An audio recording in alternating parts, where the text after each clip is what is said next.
Liksimizi davamlaştırmamız leksimizi hürmetlik vatandaş bilen çizlağı işkemen 19. yıl 12. ayının 10. gün hepteki seyşembe endiki mavzumunda Beycan yukarı katlamdakiler iki yol bilen keçka her vakit buyruk kütüp durdu.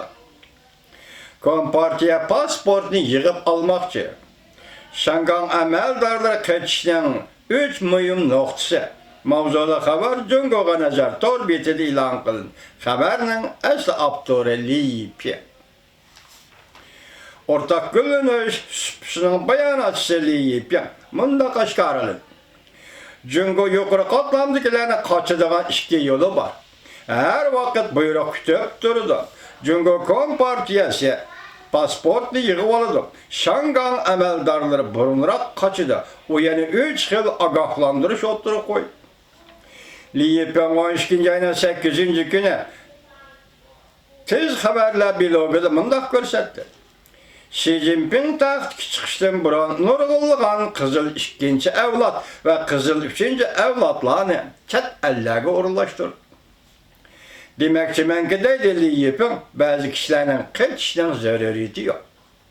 Yani balıcak soruluş oldu yani kırık Allah'ın kaçıştan zarariyeti yok demekçi. Liyipen mındak değil. Cungu siyasi sistemisi imtiyazlı aile allakaçanın ortak tanışıkken balıcaksı çet ellerine uğurlaştırıp imtiyazlıkla özünün keyinki turmuşunu uğurlaştırdı bol. Kere bir evlat Cungu'da siyaset bilen hükümranlık kılıç bilen şoğullanır. Kime çöküşke başlaganda birlikte kaçıdı. Ula kaçıdığa yol uğurlaştırılıp bulundu. Xi Jinping hakimiyetke kelip mi bulup bu yolunu itip itelmedi. Bu yolunu tosup olalmadı.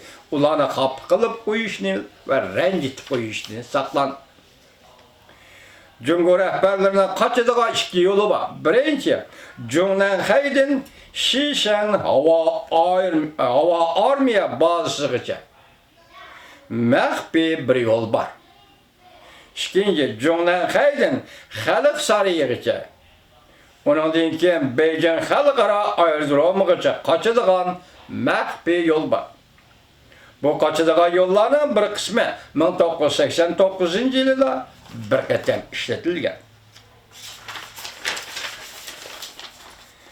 Şu vaxtda Deng Xiaoping devletten her kaysi caylardaki her bir kuşlarını Beijing'e toplap okuğuçılar her ikisine bastırgan. Bir neçe 100 bin her bir Beijing'e elep gelingen. Deng Xiaoping'in köngülde enek san yok idi. Eğer bunun içinde bir her bir kısım isyan kötürüdüğün bolsa, yoki her bir özgürüş yasaydıgan bolsa, bütün vaziyet qo'ldan ketadi. Askeri qismlarga qor ko'chgandek isyon ko'taradi. Agar shundoq bo'ladigan bosh turishga buyruq bergan, shundoq bo'ladigan bo'lsa, o'quvchilarni bosh turishga buyruq bergan kishi xatar ichida qoladi.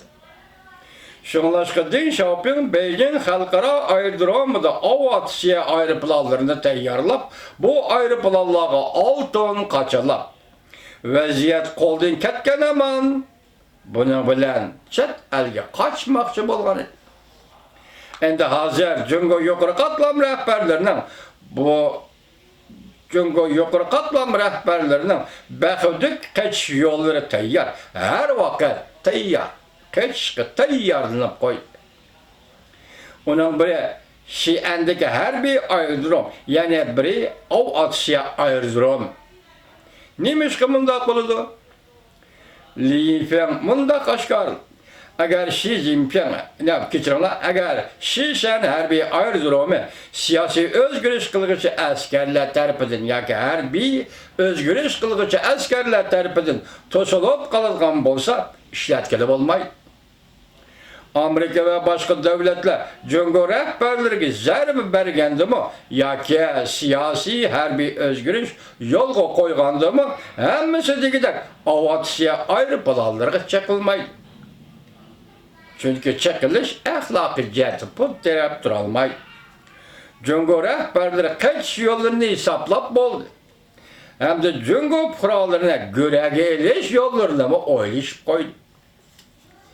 Hazır Xi Jinping yukarı katlamdakilerinin kaçışını çekilişi lazım. Bulupla kalmasın, otturu ve tüven katlamdaki kişilerin kaçışını mı çekilişi gerek.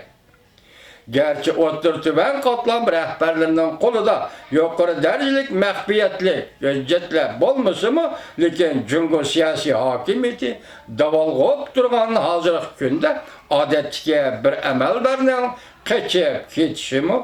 Cungo siyasi hakimiyetiye eğer zerbe elip girer.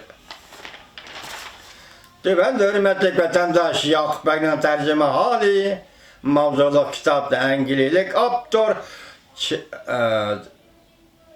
geçirenler İngilizlik aptor Charles Bolger yazgan kitapni sizlarga okuyamiz vatandaşlar.